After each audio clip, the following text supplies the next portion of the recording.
First time mo bang sumakay ng eroplano at first domestic flight mo? Let me guide you kung ano yung mga dapat mong gawin bago pumunta at pagkadating mo ng airport.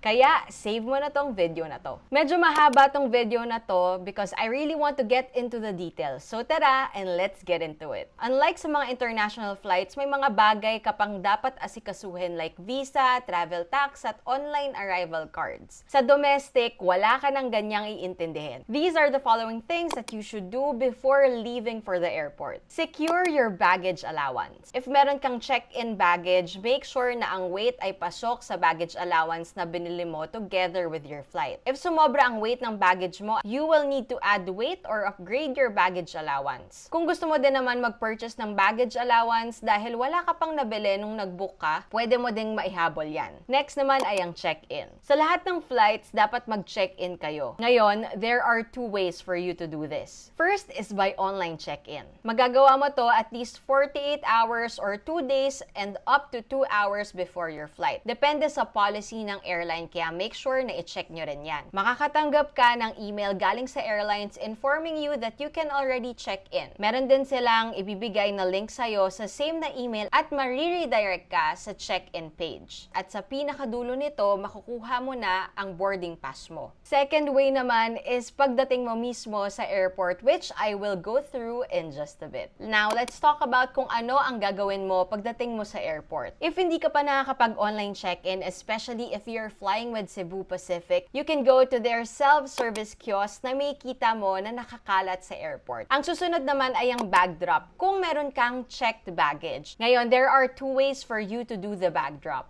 Ang una is through the bag drop counters. I-check nyo na lang din itong mga screen na to para makita nyo kung saang counters naka-assign ng flight nyo. Next naman ay ang self-bag drop. Pagkatapos ng lahat ng yan, pwede ka na pumasok sa security check area. Kailangan mo lang i-present ang boarding pass mo at valid ID. Dito may kita kung may mga items kang dala na hindi pwede as hand carry. Ang next step for you is to board your flight. Boarding happens 50 to 45 minutes before your flight, so make sure to be at the boarding gate before that dahil anytime pwedeng magbago ang departure gate at time nyo. May kita mo ang boarding gate at time mo sa boarding pass mo. Sa pag-board ng flight, you will need to present your boarding pass and valid ID dahil isa-scan yan ng ground crew. I-announce nila what boarding group will board first para papilahin sa boarding gate. Make sure to keep your boarding pass with you as you may still need that pagpasok mo ng plane. Depende sa gate ang boarding nyo, but if you are flying out from NAIA Terminal 3, sasakay pa kayo ng bus